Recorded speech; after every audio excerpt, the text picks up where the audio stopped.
자, 반갑습니다. 오늘 서양 고대 철학 개념 뿌리들 제 10강 선학 개념 4차 시 시작하도록 하겠습니다. 어,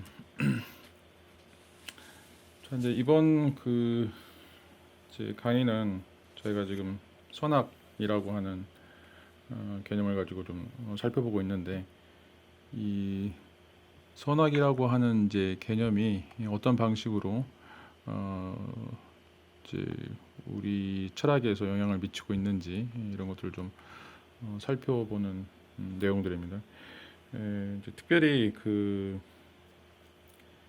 이제 현대 사회에 있어서는, 특별히 이제 우리가 살고 있는 21세기 사회에서는 이제 뭐 포스트 모더니즘이라고 이제 이야기를 할 수 있고, 또 그 밀레니엄 세대라고 이야기를 할 수 있는데, 그런 이제 내용들은 그 선과 악에 대한 어떤 개념들이 좀 사라졌다라고 생각을 할 수가 있어요. 그래서 좀 뭔가 이제 분명하게 본질주의적인 입장에서 선이다, 악이다, 뭐 옳음이다, 그름이다, 뭐 또는 이제 좋음이다, 나쁨이다, 이제 이런 것들을 구분하는 이런 어떤 명확한 지시 대상들은 좀 사라졌고, 그래서 이제 중세 시대에는 이제 뭐 신이 명령하는 거, 뭐 이런 것이 이제 선이다라고, 그게 이제 옳음이 됐든지 간에 이제 좋음이 됐든지 간에 그게 이제 선이다라고 생각을 했었고, 그다음에 이제 중세, 서양 고대나 중세가 이제 무너진 다음에는 이제는 이제 그 계몽주의 시대에는 이제 인간의 이성, 인간의 이제 이성적 판단이라고 하는 것이 또 선이다.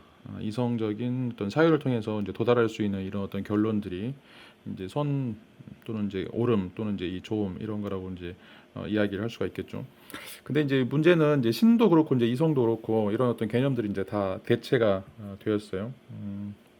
그래서 실제로 이제 우주선 타고 이제 뭐 또는 망원경으로 또는 현미경으로 이 세상을 이제 살펴보니까 이제 신은 없다, 이제 신은 죽었다라고 하는 이제 선언이 드러났었고, 또 그 인간의 이성이라고 하는 게 또 이제 과연 이제 믿을 만한 것인가라고 하는 이제 문제가 뭐 1차 대전, 2차 대전을 이제 거치면서 인간의 이제 그 이성적인 판단이라고 하는 게 얼마나 이제 사악한 무기가 될 수 있을 것인가, 그리고 이제 어떤 서로 자신들의 주장을 합리화시키기 위해서 이성이라고 하는 어떤 방식으로 이런 정당화된 것들이 오히려 이제 인간에게는 더 많은 큰 피해를 이제 입혔다라고 이제 생각을 하게 되죠. 그래서 이제 우리가 살고 있는 지금 이 포스트 모던의 사회는 이제 그 모더니즘 계열에 있는 신이나 이성, 이런 어떤 형태의 이제 절대적인 권위를 가질 수 있는 그런 어떤 선이나 이제 악의 개념들이 좀 사라지게 됐다라고 이제 이야기를 할 수가 있어요.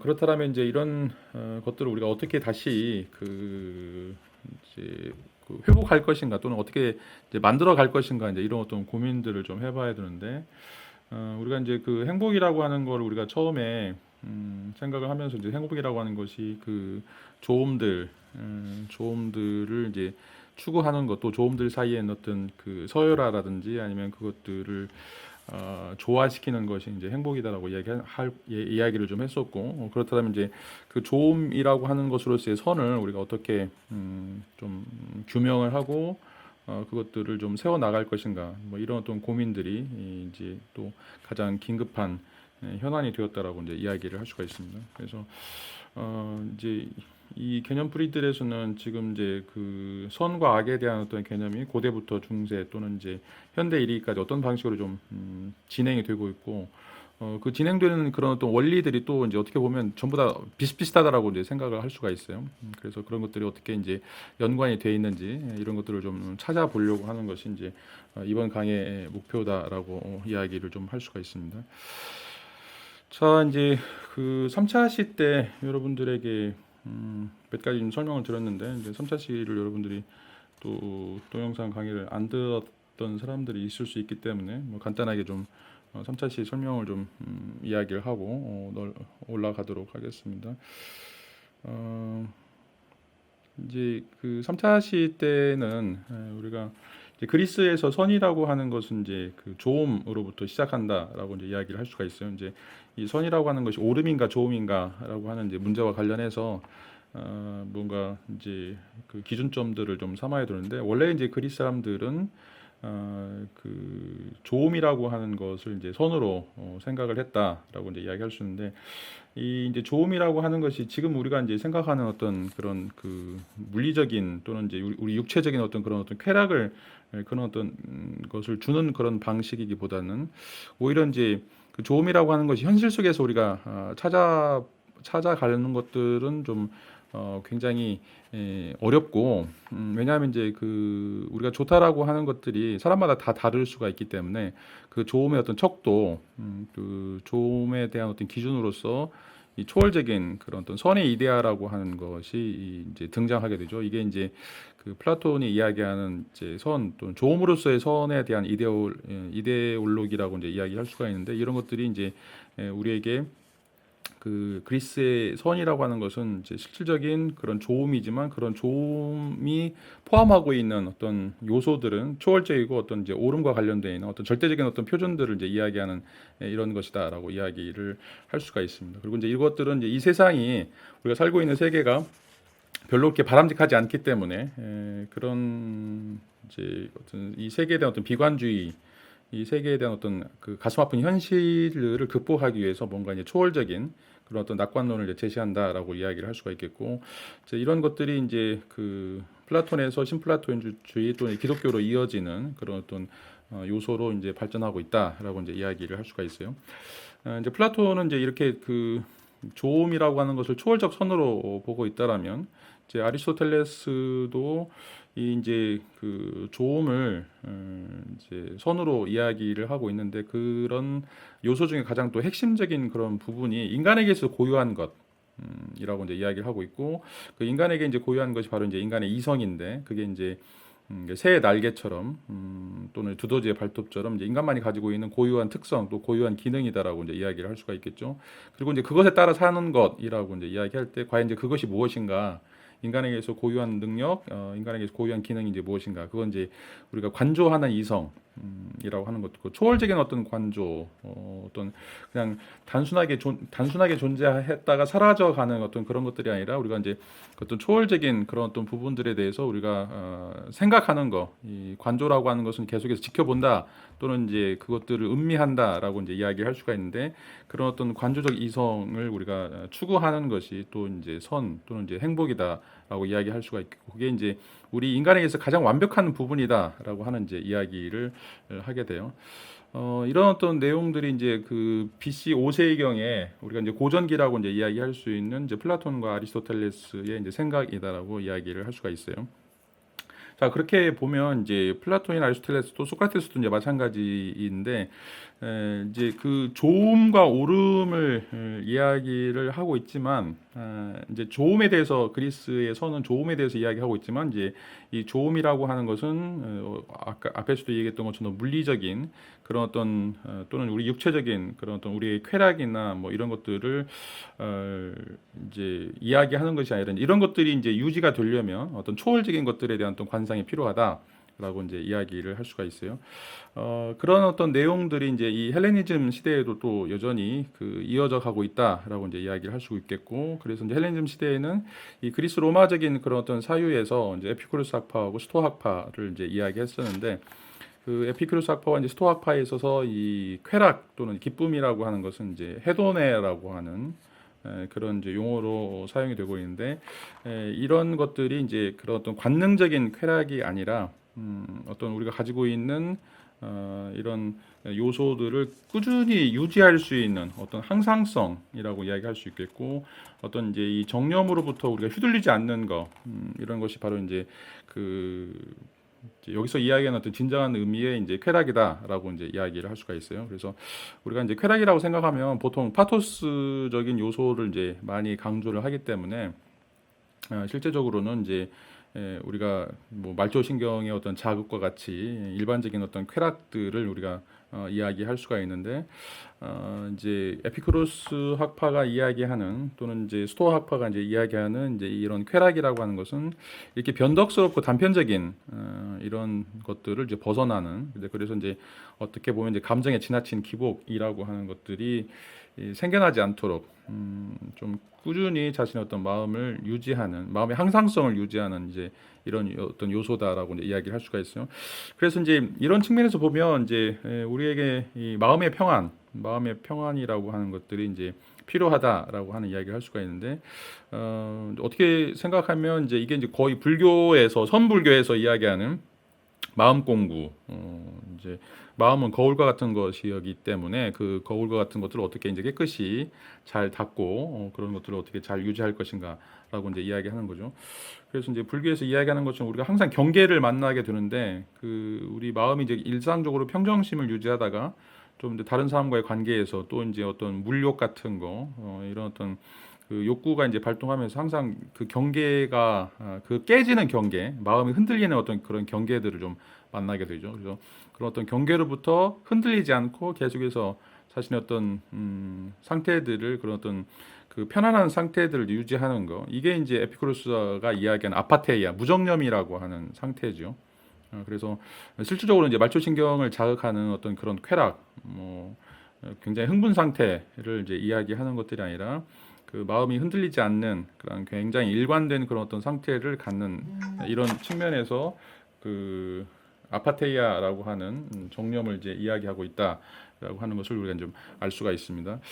그래서 이제 고요하면서도 기쁨이 가득 차 있는 어떤 경지, 이런 것들이 이제 그 불교에서 이야기하는 어떤 선불교 또 마음 공부다라고 이제 이야기를 할 수가 있는데, 이제 우리가 그 그리스 철학에서 지금 그 조음으로서의 선을 이제 이야기한다고 했을 때 그 여기서 이제 조음이라고 하는 것은 어떤 물리적인 또는 육체적인 그런 것이 아니라 그 내적 질서로서 우리에게 계속해서 유지가 되는 어떤 평정심, 그리고 이런 것이고 또 이제 파토스라고 하는 그런 어떤 굉장히 자기 자신을 휘두르는 그런 어떤 그 정념의 변덕스러움, 이런 것으로부터 이제 떠나는 것이다라고 이제 이야기를 할 수가 있어요.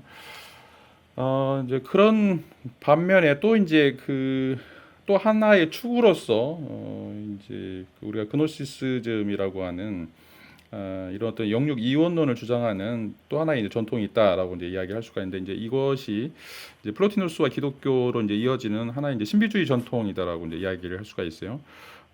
이제 여기서는 이제 선보다는 좀 악의 문제에 굉장히 집중을 좀 많이 하고 있고, 그리고 이제 이 악이라고 하는 것은 이제 온갖 종류의 물질, 육체적인 이런 어떤 모든 것들이 바로 이제 악이다라고 이야기를 할 수가 있어요.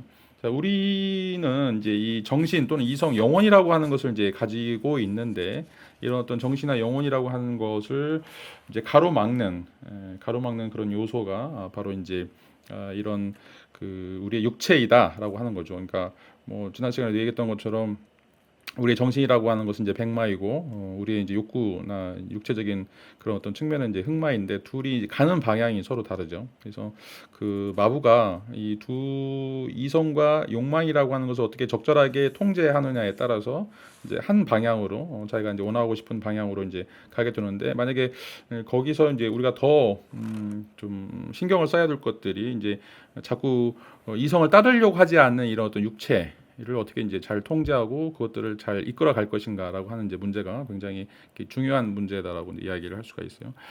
자, 여기서도 이제 그 플로티누스와 이제 기독교도 어떻게 보면 이제 에피큐로스와 스토아 학파의 어떤 큰 틀에서는 이제 많은 차이를 갖고 있지 않다라고 이제 이야기를 할 수가 있어요. 여전히 이제 그 에피큐로스나 스토아 학파에서는 어떤 내재적인 측면에서 그 정념으로부터 벗어나려고 하는 것들을 이제 그 이 세속적인 그런 삶 속을 살아가면서 이런 어떤 평정심을 유지한다라고 하는 그런 어떤 측면이고, 이제 플로티노스나 이제 기독교 같은 경우에는 자신의 어떤 이런 그 내적인 평안이라든지 내적인 안정을 이제 신이라든지 아니면 어떤 그런 형이상학적인 실제를 통해서 그것들을 이제 그 통제하려고 하는 그런 어떤 시도였다라고 이제 이야기를 할 수가 있어요.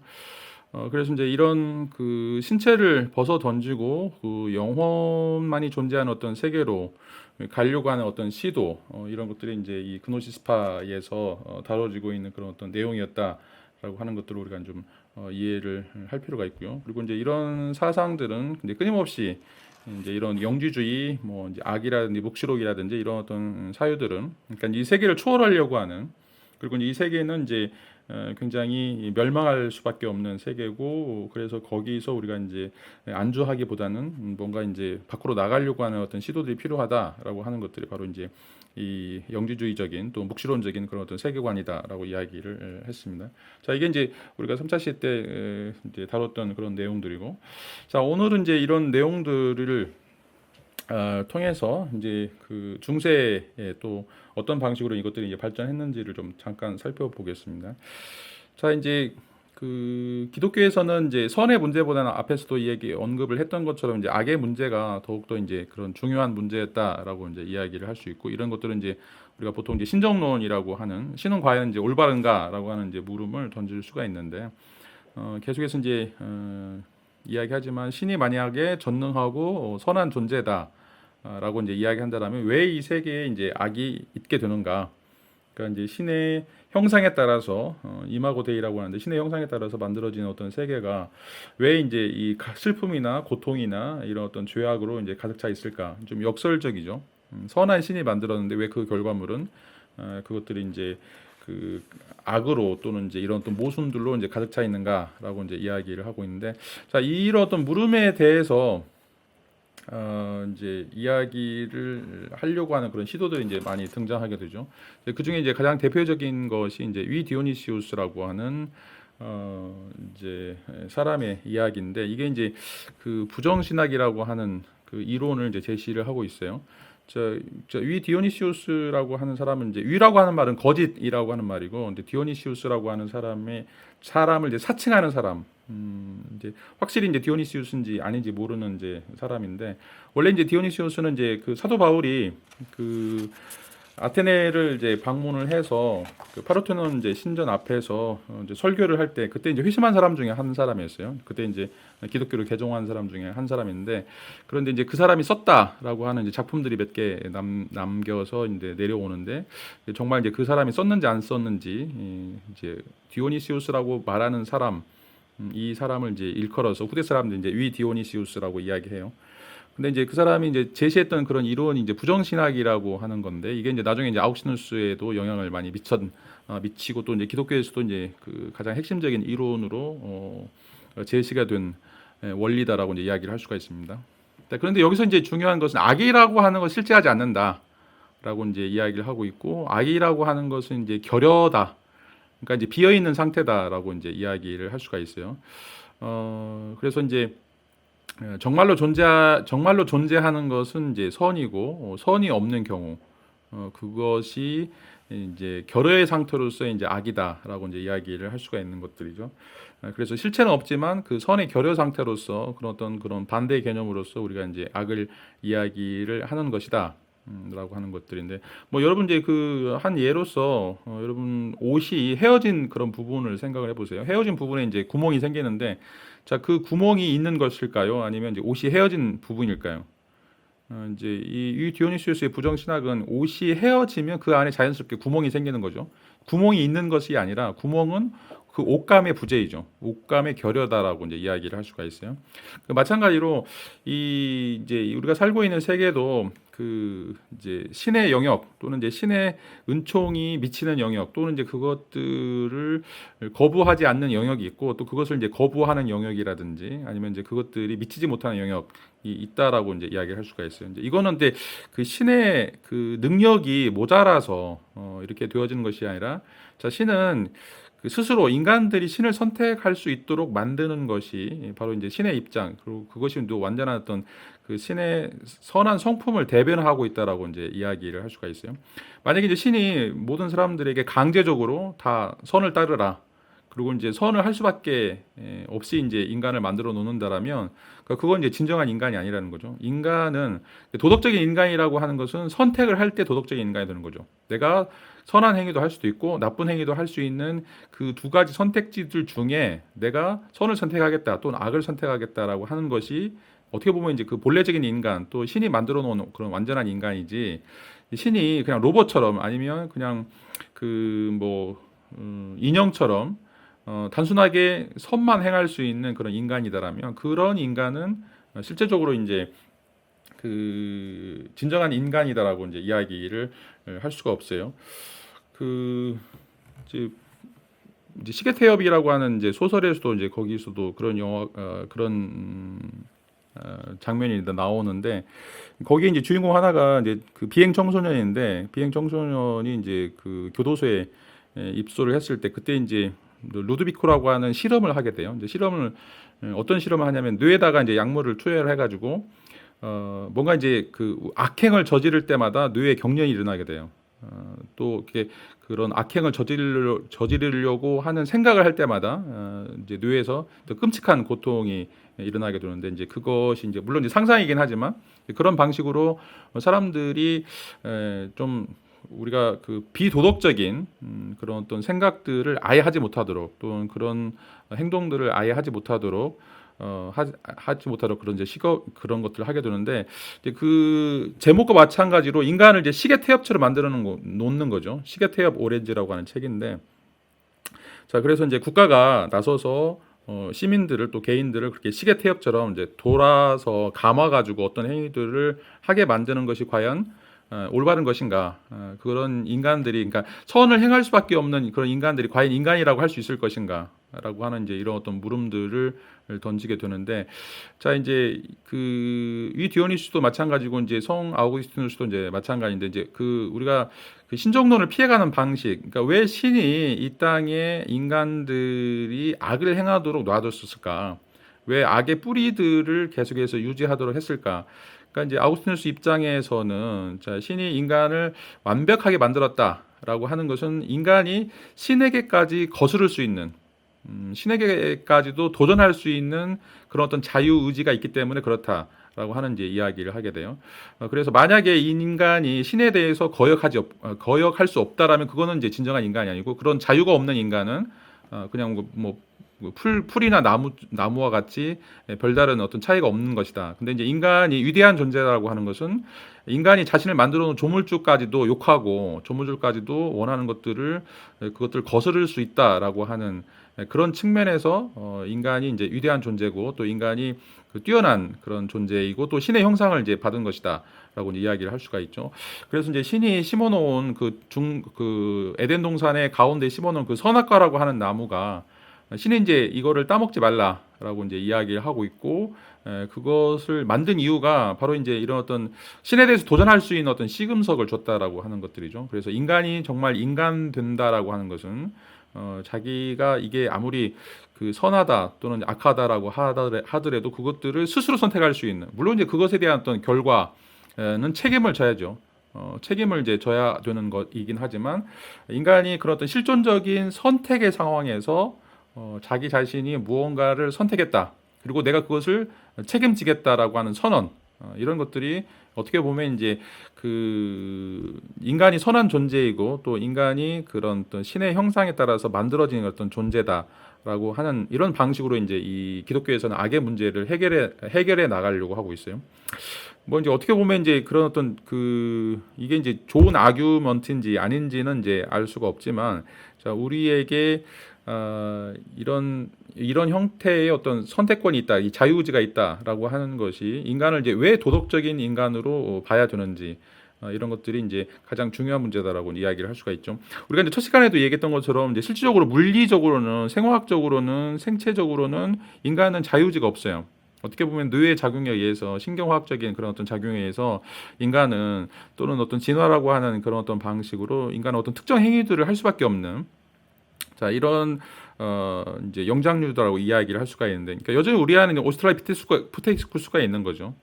그런데 이제 오스트랄로피테쿠스를 벗어나려고 하는 어떤 시도, 이게 이제 자유의지라고 이야기할 수가 있으니까 생물학적인 DNA에 따라 살지 않는 거. 자 우리에게는 이제 그 이기적 유전자라고 하는 생존에서 살아남으려고 하는 그런 유전자가 있음에도 불구하고 왜 이타적으로 자기가 손해를 보면서 또 오히려 또 일부러 이제 악을 선택하는 이런 어떤 선악의 문제에 있어서 선을 선택하거나 악을 선택할 수 있는 이런 어떤 자유의지를 갖는다라고 하는 것은 그러니까 표면적으로 보면 굉장히 이제 악이다라고 이야기할 수 있고 불완전한 인간이라고 이제 이야기를 할 수가 있는데 이런 어떤 문제들이 발생하는 것은 인간이 인간이기 때문에 인간은 다른 존재들 뭐 나무나 풀이나 이제 다른 그 오스트랄로피테쿠스와는 다른 형태. 그러니까 인간은 오스트랄로피테쿠스면서 또는 동시에 이제 오스트랄로피테쿠스가 아닌 이런 어떤 측면들이 바로 이제 왜 신이 악을 허용했는가라고 하는 어떤 물음에 대한 답이다라고 이제 이야기를 할 수가 있습니다.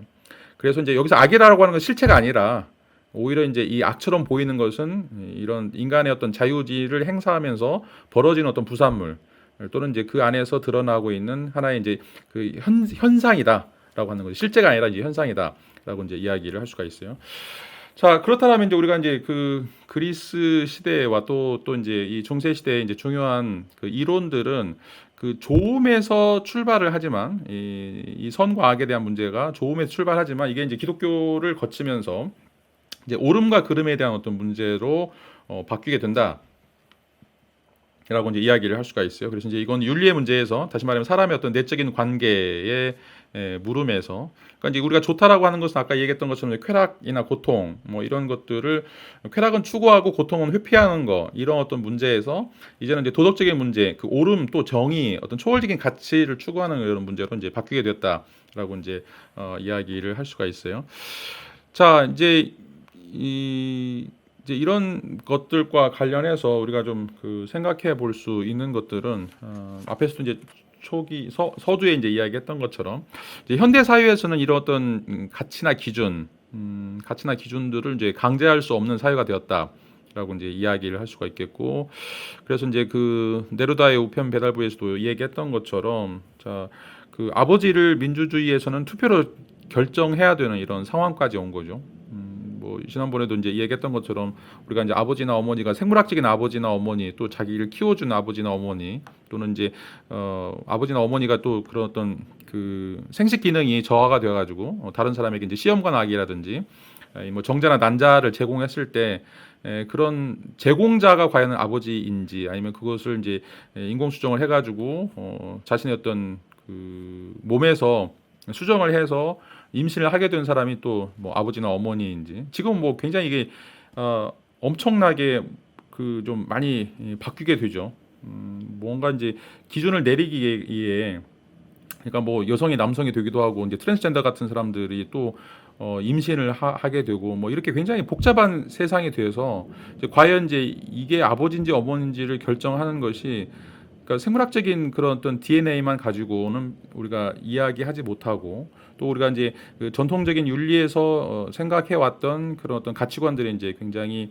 많이 바뀌게 되면서 지금 이제 민주주의라고 하는 이런 어떤 사회적 제도에서는 그걸 이제 법률로 정해서 누가 아버지다, 누가 어머니다 이제 이렇게 하는 것이고 또 그것의 그 가장 기초적인 기준은 이게 이제 누구한테 좋은가 또 누구한테 나쁜가 라고 하는 것을 가지고서 이제 그런 어떤 도덕의 지침이라든지 윤리적인 그런 의무들을 지금은 이제 확정하는 그런 어떤 시대다라고 이제 이야기를 할 수가 있어요.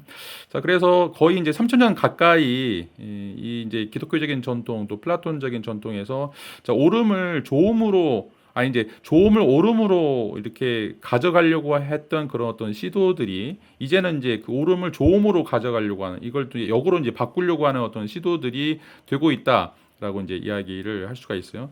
그리고 이제 이 현대에서 선이라고 하는 것은 이런 의미에서 어떤 고정적인 그런 것들이 아니고 계속해서 이제 변화하고 있다. 시대마다 변화하고 있고 또 이제 지역마다 변화하고 있고 또 이제 남성들이 생각하는 좋음 또 여성들이 생각하는 좋음 이런 것들도 굉장히 또 다르죠.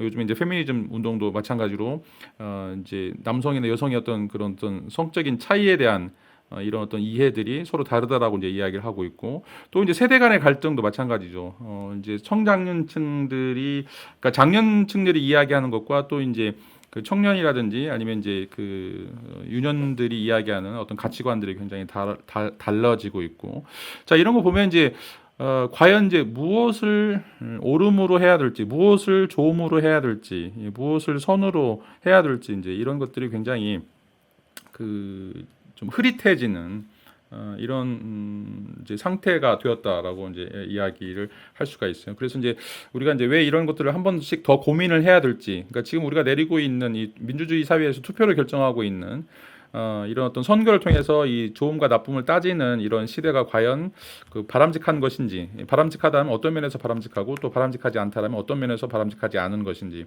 뭐 이런 것들을 좀 우리가 곰곰이 생각해-봐야 된다라고 이야기를 할 수가 있어요. 우리가 이제 뭐 그 미국의 트럼프 대통령이라든지 뭐 아베 그다음에 이제 중국의 이제 시주석 뭐 이제 다른 나라 사람들이 우리나라 이제 문재인 대통령을 볼 때도 그렇고 굉장히 이제 서로 다른 형태의 가치 기준 또 가치 표준들을 좀 제시해서 전부 다 욕할 거예요. 뭐 이래서 어땠다 저래서 어땠다라고 이제 이야기할 수 있는데 과연 이제 그런 상황에서 과연 그 선이라고 하는 것이 어떤 것들이고 악이라고 하는 것들이 이제 어떤 것들인지 이런 것들을 좀 더 깊은 방식으로 좀 고민할 필요가 있다라고 하는 이제 의미에서 이런 어떤 물음들이 계속해서 이제 나올 수밖에 없다라고 하는 것들이죠. 그러니까 고대나 중세 같은 경우는 이제 이미 정해져 있기 때문에 뭐 신이라든지 아니면 이제 계몽적 이성이라든지 이런 측면에서 우리가 뭐 왈가왈부할 필요가 없었는데 이제는 이제 그런 것들이 완전히 이제 벗어나 있기 때문에 규범으로서 어떤 원리나 원칙들이 이제 존재하지 않기 때문에 그것들을 우리가 또 계속해서 이제 세워 나가야 되는 거죠. 계속해서 법을 만들어 가야 돼요. 이제 어떻게 그러면 이제 그것들을 세워 나갈 것인지에 대한 어떤 고민들. 지금 우리가 이제 잘 하는 것인가, 아니면 우리가 이제 악법을 만들고 있는 것인가, 이런 것들을 이제 고민할 수밖에 없다라고 하는 것들이죠. 자, 이런 어떤 고민들과 관련해서 이제 이 플라톤적인 전통과 또 이제 그 반플라톤적인 어떤 전통에서 이제 논의가 되는 것들을 또 이제 이 근대에서 이제 찾아볼 수가 있어요. 자, 이제 이거를 이제 의무의 도덕과 기쁨의 윤리라고 이제 이야기하면서 이제 의무의 도덕은 이제 칸트적인 사유, 이건 이제 플라톤 기독교적인 사유가 이제 그대로 이제 이어져 온다라고 이야기할 수가 있겠고, 이 이제 기쁨의 윤리라고 하는 것은 이제 이 스피노자를 이제 기점으로 해서 이야기가 되고 있는 것들이고, 이건 이제 그 앞에서 얘기했던 그 스토아 학파라 또는 이제 그 에피쿠로스 학파에서 이야기하는 이제 내용이라고 이제 이야기를 할 수가 있어요. 자, 이제 칸트는 이제 플라톤 전통에 있다고 이제 말씀을 드린 것처럼 이제 옳고 그름이라고 하는 것들이 이제 존재하고 있고 그런 것들은 이제 자연법의 형태로서 우리에게 어떤 행위를 이제 마땅히 해야 된다라고 하는 이제 의무감들을 우리에게 준다라고 이제 이야기를 할 수가 있어요. 그것을 이제 우리가 보통 인륜이다라고 이야기를 하게 되는데 그 뭐 인륜이라고 하는 건 이제 뭐 가장 간단한 예로는 이제 부모와 자식 간의 어떤 관계다라고 이제 이야기할 수가 있겠죠.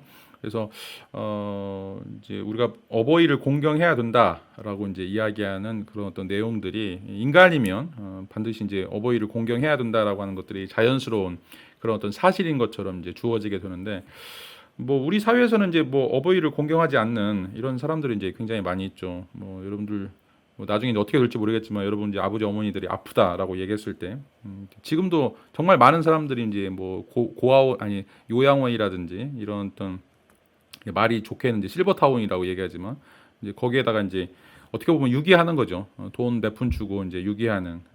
왜냐하면 이제 그게 감당이 되지 않기 때문에 그런 일들을 좀 많이 하게 되는데 그런 것들을 하면서 좀 이제 가슴은 아파하지만 어쩔 수 없다라고 하는 것들은 이제 왜 이제 가슴이 아파할까? 그건 이제 마땅히 인간이 해야 될 도리들을 하지 못하기 때문에 그거에 대한 어떤 미안함, 그거에 대한 어떤 성찰이라고 이제 이야기할 수가 있겠죠. 그래서 칸트는 이제 우리에게는 이제 그런 것들이 내재적으로 존재한다라고 이제 이야기하고 그것을 이제 자연법이다라고 이야기를 할 수가 있어요. 그리고 이제 지난 시간에 이야기했던 것처럼 이제 안티고네라고 하는 그런 이제 그리스 비극에서 안티고네가 이제 오이디푸스 딸인데 그 오빠인 이제 포리네이키스하고 헤테로클레스가 이제 둘이 죽었을 때 하나는 이제 국가를 위해서 죽고 하나는 이제 반역을 해서 죽은 사람이라고 할 때 이제 그 크레온이라고 하는 왕이 반역을 해서 죽은 사람은 무덤을 차려줘서는 안 된다라고 이제 이야기를 하더라도 자, 그 자연법에 따르면 자신의 양심에 비추어 보면 오빠이기 때문에 아무리 반역자라고 하더라도 무덤을 세워주는 거, 장례식을 치러주는 게 이게 이제 옳다라고 생각하는 거죠. 이게 이제 인륜이라고 이제 이야기할 수 있는데 자, 모든 사람들은 이런 어떤 도덕적인 법칙을 자신이 가지고 있다라고 생각하는 거죠. 이게 보통 우리가 이제 양심이라고 하는 것인데 이 양심이나 이제 인륜이라고 하는 것이 있고 이것은 이제 우리에게 어떤 행위가 마땅하다 그렇게 하는 것들이 바람직하다라고 하는 이제 도덕 법칙들을 만들어 주는 거죠. 그리고 이 도덕 법칙은 이제 모든 이성적인 존재, 그러니까 이제 사고할 수 있다라고 생각한다라면 최소한 뇌가 있다. 이 뇌에서 어떤 사유 작용을 한다라고 한다라면 그게 굉장히 타당하고 굉장히 보편적이고 누구나 다 해야 되는 이런 어떤 당위 법칙이라고 하는 것들을 우리가 이제 깨달을 수 있기 때문에 그렇다라고 이제 이야기를 할 수가 있어요. 자, 그래서 우리가 이제 누구를 비난한다, 뭐 이제 도덕적으로 잘못했다, 뭐 이 사람은 정말 이제 비도덕적이다라고 이제 이야기를 할 때 거기에는 그 사람을 비난할 만한 어떤 보편적인 원리가 있어야 돼요. 그래야 그 사람을 이제 비난을 하게 되는 거죠. 단순하게 자기 마음에 들지 않는다고 해서 너는 이제 나는 이제 빨간색 싫어하는데 너가 빨간색 옷 입어서 그래서 내가 너를 이제 도덕적으로 비난한다 이런 얘기는 못 하죠. 우리가 도덕적으로 비난하려면 그 비난하는 이유들이 뭔가 이제 비슷비슷하거나 서로 이 보편성을 가져야 돼요. 뭐 요즘에 이제 뭐 국가 공무원인데 자기가 사적으로 그런 어떤 공금을 유용했다라고 하든지 아니면 이제 거짓말을 해가지고 뭐 굉장히 그런 어떤 다른 사람을 사기를 쳤다. 또는 다른 사람을 이제 죽이게 했다. 뭔가 이제 이 도덕적 비난에는 모든 사람들이 마땅히 비난받아야 된다. 저건 정말 수치스러운 행동이다. 라고 할 수 있는 어떤 보편적인 도덕 법칙의 존재가 있어야 돼요. 그리고 그런 것들은 이성을 가지고 있는 존재는 모두 다 호응할 수 있는 그럴 수 있어. 그렇게 해야만 해라고 하는 것들이 이제 이루어지는 이걸 이제 칸트는 도덕적인 판단이라고 이제 이야기하는 거예요. 그러니까 우리가 판단을 내릴 때는 그 판단이 적용되고 있는 어떤 원칙 이걸 이제 준칙이라 도덕적인 준칙이라고 이야기하는데 그게 있다라고 하는 거죠. 그게 바로 이제 칸트가 생각할 때는 자연법이고 그 자연법을 따르는 것이 바로 이제 의무다라고 이제 이야기를 할 수가 있어요. 자, 이제 인간은 칸트가 계속해서 강조하지만 이제 그 실천 이성이라고 하는 이런 능력을 가지고 있기 때문에 이성을 가지고 있기 때문에 자, 스스로 도덕 법칙을 이해하고 또 도덕 법칙을 만들어가고 또 도덕 법칙을 적용할 수 있다. 라고 이제 이야기를 할 수가 있어요. 자, 이게 어떻게 보면 이제 계몽주의의 모토라고 이제 이야기할 수 있는데 인간은 이성을 가진 존재이기 때문에 이성적 존재이기 때문에 인간에 대해서 무조건 신뢰할 수 있다라고 하는 것들이죠. 아무리 인간이 그 잘못된 판단을 내린다고 하더라도 그 이성적인 판단을 내린다라고 하는 의미에서 우리가 그들을 수단으로서 아니라 목적으로서 대우를 해야 된다라고 하는 거죠. 그래서 이제 어린이가 됐든 뭐 성인이 됐든 노인이 됐든 인간이 이성적 판단을 내린다라고 하는 의미에서 다른 동물들보다 더 우월한 존재이고 더 고결한 그런 존재다라고 하는 것이 바로 이제 이런 그 칸트가 생각하는 이제 이성적인 동물로서 인간의 역할이다라고 이제 이야기를 할 수가 있죠. 자, 그런 의미에서 이제 이 사람이 왜 위대한가? 우리가 왜 사람을 이제 신뢰해야 되는가라고 하는 것들을 이제 보여주는 것이 바로 이제 근대 계몽주의라고 하는 이제 방식으로 설명할 수 있습니다. 자, 근데 이게 이제 프로이드의 그 무의식 이론이 등장하면서 이제 깨지게 되죠. 프로이드가 생각할 때 이제 현대 이제 락강이라든지 이런 사람들이 생각할 때 이제 인간의 의식, 인간의 이제 이성이라고 하는 이제 활동이 인간의 의식을 기초로 해서 이제 이루어지고 있는데 이 의식이라고 하는 것이 과연 이제 본질적인 것인가, 우리가 이것을 신뢰할 수 있을 것인가라고 하는 이런 물음을 이제 던지고 있는데 실제로 보면 이제 이 의식이라고 하는 것은 이제 그 밑에 있는 무의식, 이드라고 하는 이제 그것과 그다음에 초자라고 하는 어떤 종교적인 그런 타부 뭐 이런 어떤 사유화된 이런 것들이 서로 갈등을 빚으면서 만들어 놓은 하나의 결과물이지 그것이 주체적으로 어떤 이제 판단을 내리거나 어떤 행위를 할 수 있는 것들이 아니다라고 이제 하는 이야기를 하게 되죠. 그래서 이제 이 계몽주의가 무너지고 있는 이유가 바로 이제 몇 가지 이유들이 있는데 그 중에 하나가 인간의 이성을 우리는 신뢰할 수 없다라고 하는 어떤 그런 주장들이죠. 자, 그런데 이제 칸트는 이제 계몽이란 무엇인가라고 하는 이제 그 책에서 너의 이성을 자신감 있게 사용해라. 더 이상 이제 미신이나 권위에 끌려다니지 말고 너의 이성을 믿어라라고 이제 이야기를 하는 거죠.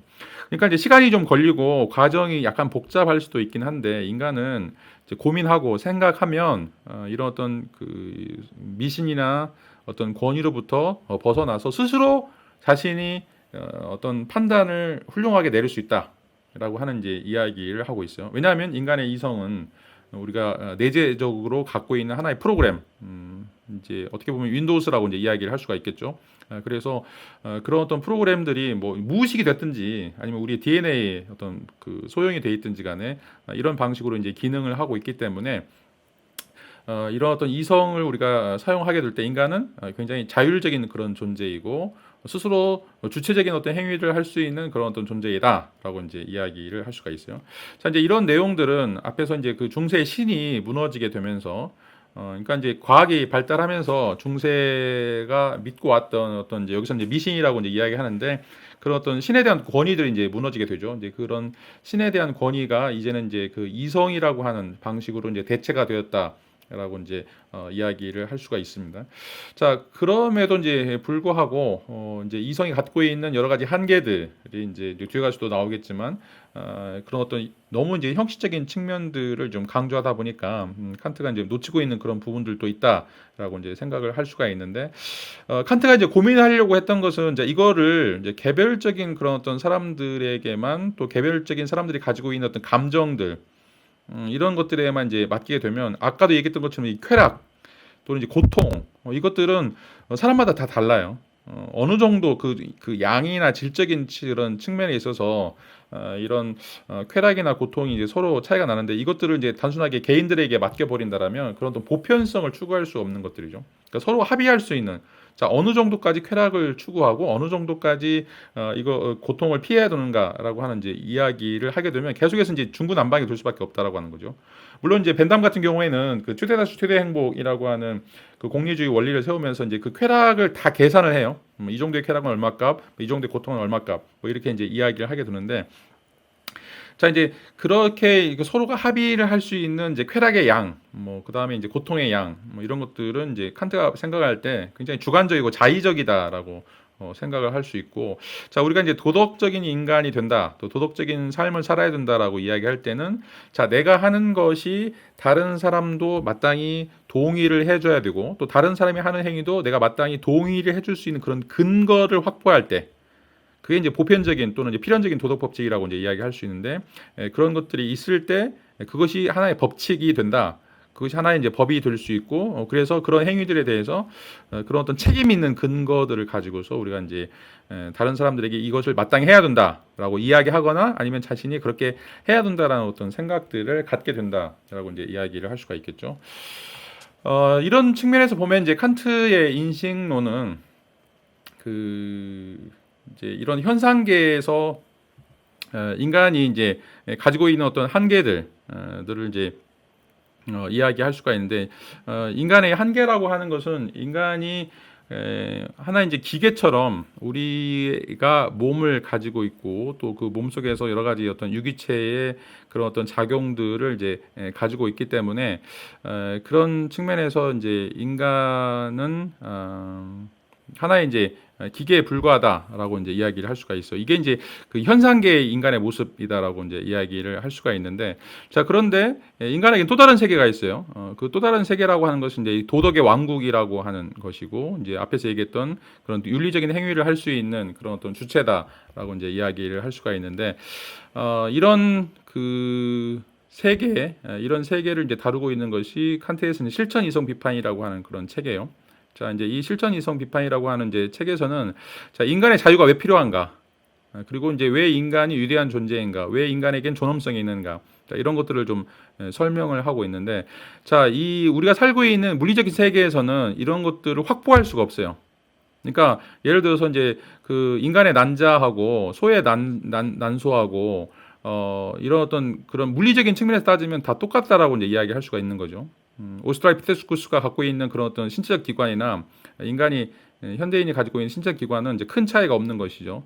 자, 그런데 이제 왜 우리가 유인원이면서 인간인가? 인간이라고 하는 것을 뭔가 이야기하려면 우리가 갖고 있는 그 신체 이상의 어떤 것들을 이제 이야기를 해야 되는데 그런 의미에서 칸트는 자유와 목적의 왕국이라고 하는 것들을 설정해요. 인간에게는 이 신체라고 하는 이 현상계의 지배를 받고 있는 기계, 몸으로서의 기계가 있지만 동시에 인간은 그 현상계로는 설명할 수 없는 어떤 물 자체, 그러니까 물건 자체라고 하는 게 thing itself라고 이야기하는데 그 물 자체를 가지고 있고 그 물 자체라고 하는 것은 이제 초월적인 세계고 다시 말하면 현상계가 떨어져 있다는 거죠. 그런 어떤 세계에서 우리가 발견할 수 있는 것은 자유와 목적의 왕국이다. 그래서 그 세계에는 우리가 기계나 물리적인 방식으로 확보할 수는 없지만 그 안에는 인간의 자율성, 인간의 존엄성 이런 것들이 이제 있다라고 이제 이야기를 할 수가 있어요. 물론 이제 이것은 요청이에요. 이게 이제 있다라고 있어야만 한다, 있을 것이다라고 이제 이야기하는 것이 과연 있다 이걸 이제 증명할 수 있는 것은 아니죠. 왜냐하면 증명할 수 있는 그런 체계가 아니죠. 왜냐하면 이건 물리적인 세계가 아니기 때문에 현상계가 아니기 때문에 뭔가 측정할 수 있는 세계가 아니기 때문에. 그런데 이제 인간이 인간답다, 인간이 오스트랄피테쿠스와 다르다라고 이야기하려면 이런 어떤 자유와 목적의 왕국을 이제 가정할 수밖에 없고 그런 어떤 가정이 있어야만 가정이 있어야만 인간이 도덕적 행위를 할 수 있다. 또는 도덕적 행위를 하는 것이 타당하다라고 하는 어떤 도덕적 근거가 마련될 수 있다라고 이제 이야기를 하는 거죠. 자, 우리가 이건 이제 그 파스칼의 내기에서 다뤘던 것처럼 신의 존재를 우리가 인정하는 것과 인정하지 않는 쪽을 고려를 해본다라면 신이 있다라고 하는 쪽을 가정하는 것이 진짜 신이 없더라도 우리가 손해를 보지 않는다는 거죠.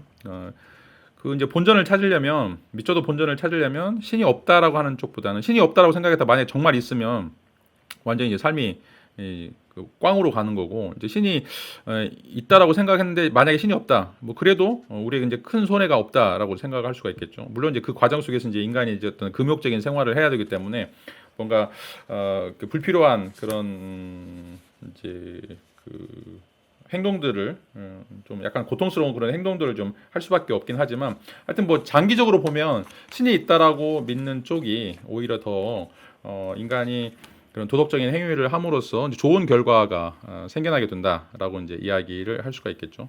자, 이것도 보면 이제 우리는 신이 있는지 없는지 알 수가 없어요. 신이 있는지 없는지 알 수 없지만 신이 있다라고 가정하는 것이 바로 이제 인간이 왜 도덕적으로 살아야 되는지, 인간이 어떤 식의 어떤 바람직한 삶을 살 수 있는지 이런 어떤 근거들을 제공하기 때문에 그렇다라고 이제 이야기를 할 수가 있어요. 자, 만약에 이제 이런 도덕 법칙이나 신이 없다라면 뭐 인생이라든지 세계라든지 우주 역사 이런 것이 이제 어떤 의미가 있을 것인가라고 하는 거죠.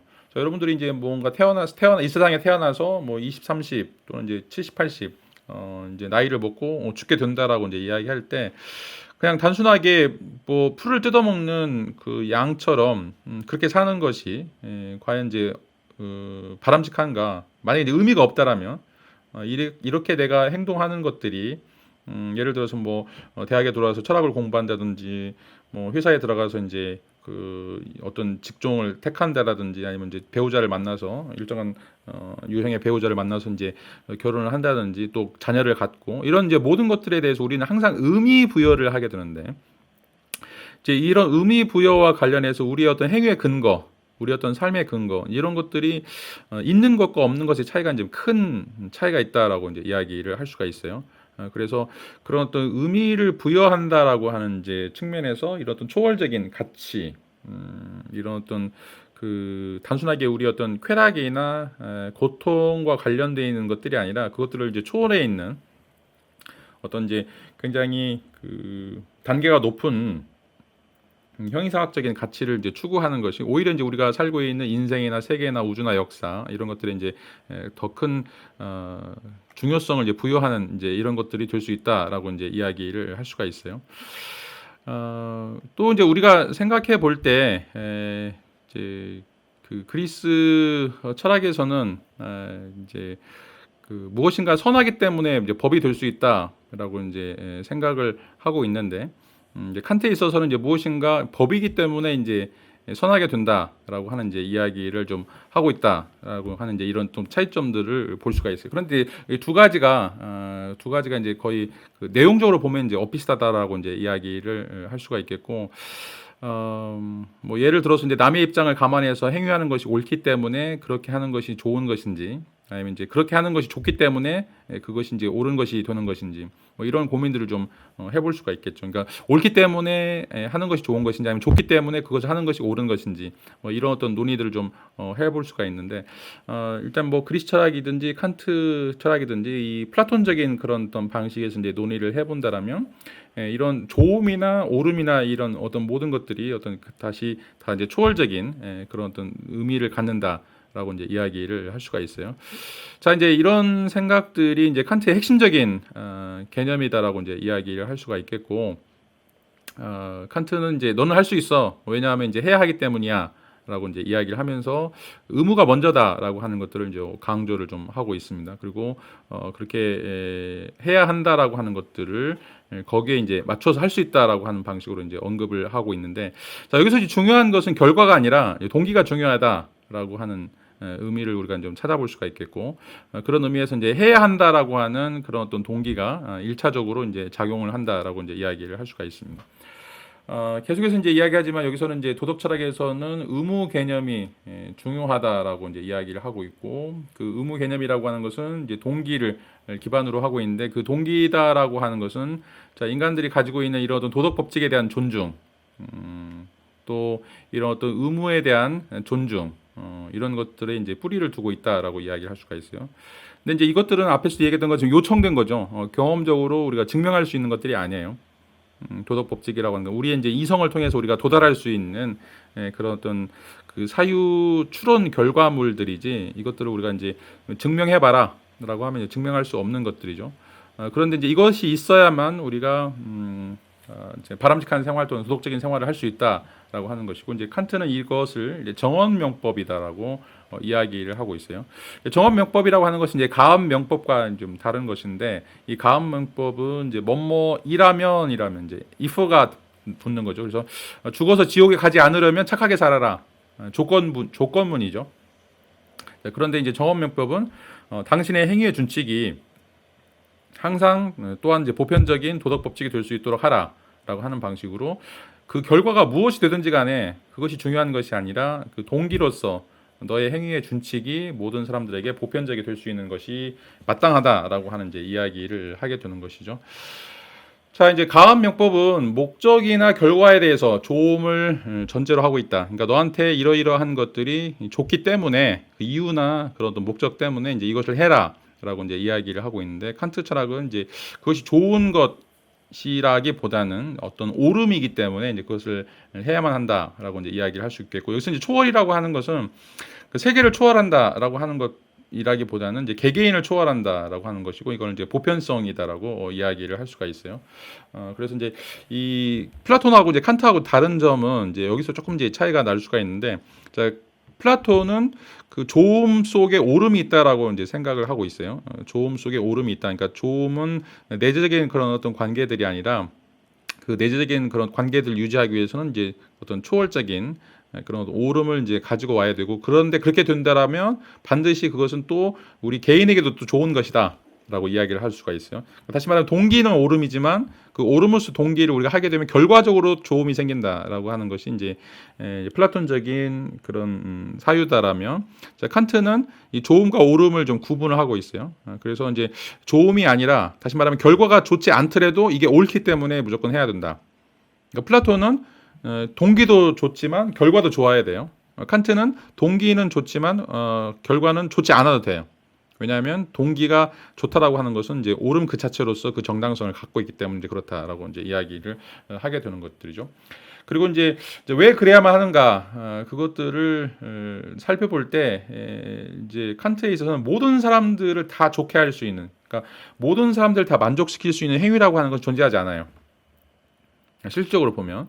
그러니까 이제 우리가 어떤 행위를 했을 때 항상 그것 때문에 이득을 보는 사람이 있고 이득을 보지 않는 사람이 있기 때문에 모든 사람들을 다 만족시키려면 아무 행위도 할 수 없는 것이죠. 자, 그래서 칸트가 생각하는 것은 옳은 행위를 해라.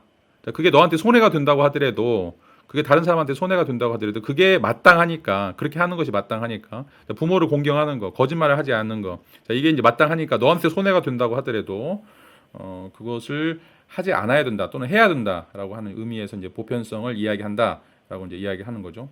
자, 이게 도덕적 준칙이라고 하는 것이 이제 왜 필요한지, 이것은 이제 나의 어떤 이해관계, 다른 사람들과의 어떤 이해관계를 떠나서 내가 어떤 행위를 하는데 나의 기분에 따라서, 내가 싫고 좋아하는 호불호에 따라서 뭐 이렇게 복불복식으로 행위들을 한다라고 하는 것은, 그것은 도덕적인 행위가 아니다.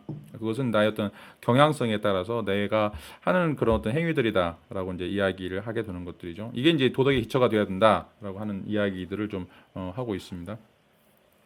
자, 그런데 이제 이런 주장에 대해서 뭔가 조금 이제 잘못 이해할 수 있는 이제 사건들이 있는데, 그게 이제 그 아이히만의 사건에서 이제 우리가 볼 수 있는데, 이 아이히만 사건은 이제 나치 전범이었어요. 히틀러 아래에서 이제 2인자로 일했던 이제 사람인데, 2차 대전 후 끝난 다음에 이제 아르헨티나에 이제 숨어 지내다가 나중에 이제 발각이 돼가지고 예루살렘에서 이제 재판을 받게 되는데, 이 사람이 이제 재판에서 증언할 때 나는 내 의무를 다했을 뿐이다 라고 이제 이야기를 하고 있는데, 자기가 이제 국가 공무원이고, 그가 살던 당시에는 이제 나치 독일 시대이기 때문에 뭐 어느 누구도 이것에 대해서 우리가 한가할 수 없었다. 나는 이제 단순하게 국가 공무원으로서 통치자가 하는 명령을 이제 따랐을 뿐이다라고 이제 이야기를 하게 되는 거죠.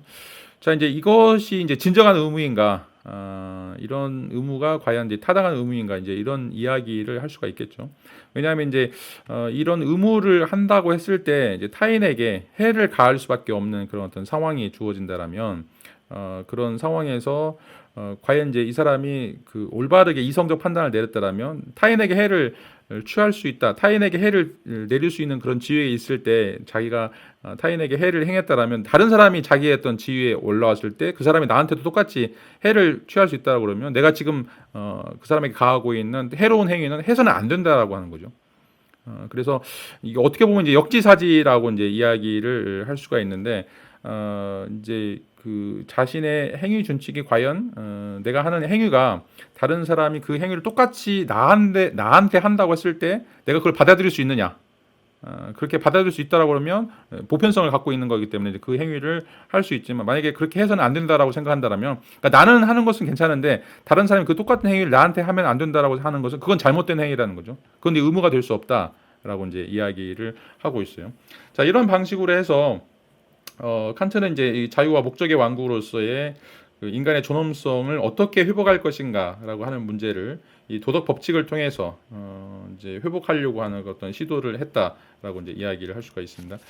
자, 오늘 이제 수업 내용을 좀 정리를 하도록 하겠습니다. 오늘 이제 그 1시간 가까이 이야기를 좀 하고 있는데, 자, 그 이제 그리스에서 이야기하는 그 조음, 선이라고 하는 방식이 이제 어떻게 이제 근대로 이어져 가는지에 대해서 그 고민들을 좀 이야기를 했었고, 그리스에서 이제 조음이라고 하는 것은 이제 출발점으로서 조음이지만 플라톤적인 전통이라든지 아니면 이제 그 에피쿠로스적인 전통이든지 다 어떤 초월적인 요소들을 가지고 있다라고 이야기하고 있어요. 그래서 그 조음이라고 하는 것이 단지 육체적인 그런 어떤 조음이 아니라 육체적인 그런 조음을 유지하기 위해서 어떤 초월적인 요소가 들어갈 수밖에 없는 그런 이제 이야기를 하고 있다라고 주장을 하고 있고, 그래서 이제 이게 내재적 가치로서의 조음이지만 여전히 이제 그런 초월적 가치들과 연관해서 생각해 볼 수밖에 없다라고 하는 이제 이야기를 드렸어요. 그리고 이제 이런 어떤 플라톤적인 사유가 현대의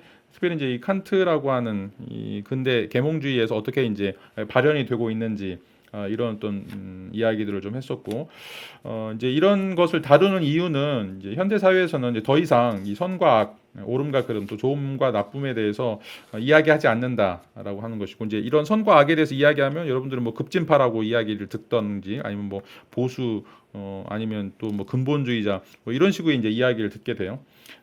그래서 이제 현대에서는 어떻게 보면 이제 그 이제 뭐 우리의 어떤 마음의 고통이라든지 또 우리 어떤 심리적인 그런 어떤 안정과 관련해서 이제 모든 게 다 좋은 것이 좋다라고 하는 그런 어떤 방식으로, 또는 최대 다수의 어떤 그 동의의 방식으로 이제 가게 되는데, 그게 이제 민주주의적인 그런 어떤 사유에서 우리가 이제 내릴 수밖에 없는 그런 어떤 그 유일한 그런 판단 준거가 되고 있다라고 이제 이야기를 할 수가 있어요.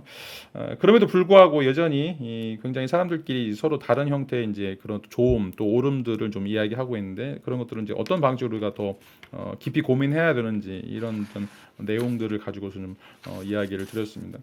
특별히 이제 이 칸트에 있어서는 우리가 가지고 있는 그런 이성을 중심으로 해서 어떤 방식으로 결과보다는 동기적인 측면에서 그런 옳음을 확보할 수 있을 것인가라고 하는 것이 결과적인 어떤 좋음을 가져오는 것보다 훨씬 더 중요하다라고 하는 이제 이야기를 좀 하고 있습니다.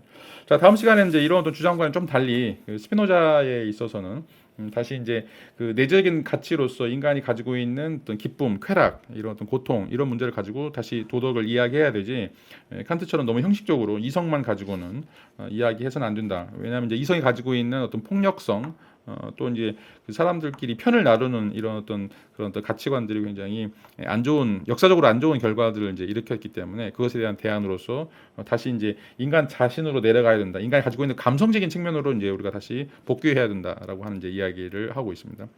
이런 이야기는 다음 시간에 다시 나누도록 하겠습니다. 자, 오늘 수업 여기서 마치도록 하겠습니다. 수고 많으셨습니다.